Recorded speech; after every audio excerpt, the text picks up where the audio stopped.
deal about it in the end. And that's the only thing I remember about that trip.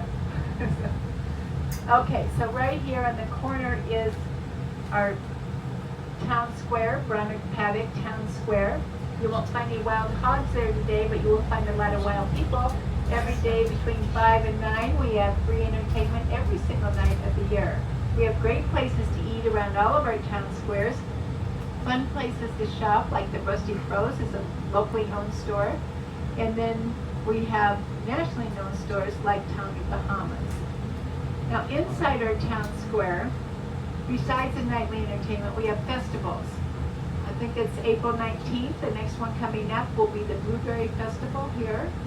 And the reason I like festivals is because various clubs will participate in them. So it wouldn't be unusual at all to see a 70 or 80-year-old cheerleader out there doing their thing, or baton twirlers. It makes it fun.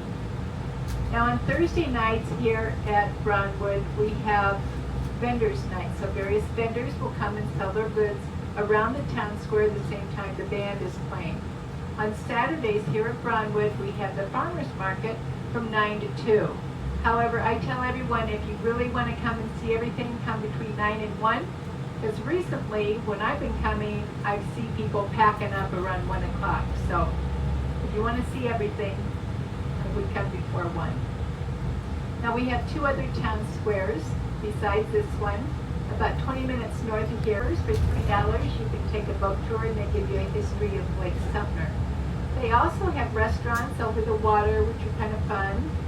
And they have a boardwalk along the waterway. They also have a working lighthouse too. And then north of that, about 15 minutes, is our first town square, Spanish Springs, and it was developed in 1994. Now they have a 1,000-seat performing arts center there. They have some of the best entertainment ever here in the villages. I always think we kind of feel like we live in a big city because we have such good entertainment that comes here. Now the villages actually started as a simple trailer park. There was a businessman from Chicago who came down, bought some land, and he had a partner, and they used to sell the land by mail order. And people would bring their trailers down here in the winter, and so it was pretty much just a winter place with trailers. Then it was outlawed. You couldn't do mail order, you couldn't sell mail order parcels of land anymore after the sales force. Now right over here is the village of Richmond. I go home every summer, and a couple of years ago I went home in July, came back in October, and when I came back I had to ask the driver where we were, because when I left none of those houses were there, and when I came back they were all there. And it just threw me off.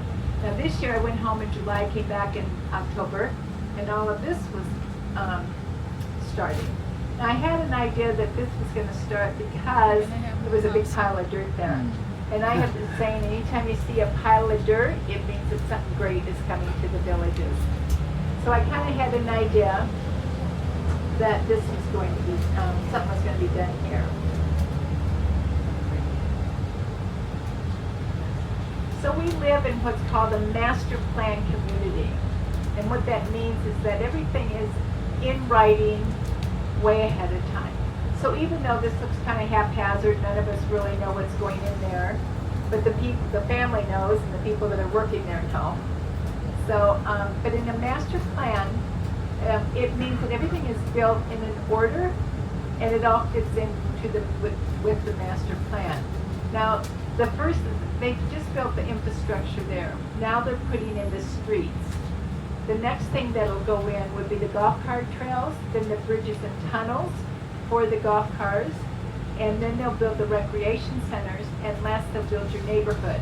Now the reason they go in that order is because they're building all the houses at one time. It makes it much easier, it goes really fast. It's kind of fun to see them, like the day they put in the roofs, the big huge roofs, they put them all in, you know, it's fun. Anyway, then they sell the homes all about the same time, and everyone moves in about the same time. So it makes it real easy to meet your neighbors. You know, none of us grew up here, so we come here wanting to meet new friends, and it makes it very easy to meet new friends. And you're not going over a bunch of construction to go to your home, because all that's been done. coming up on TJ's side is Lake Okahumpka. That Lake Okahumpka Recreation Center, that opened a year ago, October. We'll talk more about that when we come back.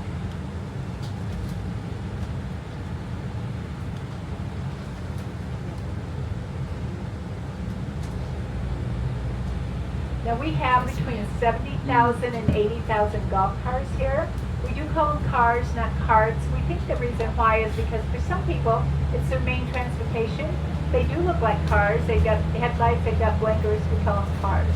So we have between 70,000 and 80,000 golf cars here. Now you can imagine if all those were out in the main road, we'd all be going crazy. So that's why they have their own streets. They also have their own bridges. So the bridge that's coming up is the Water Lily Bridge. It opened a couple years ago, and it allows golf cars from the east side here to go up over that bridge, over the Florida Turnpike, and enjoy all the activities on the other side and vice versa.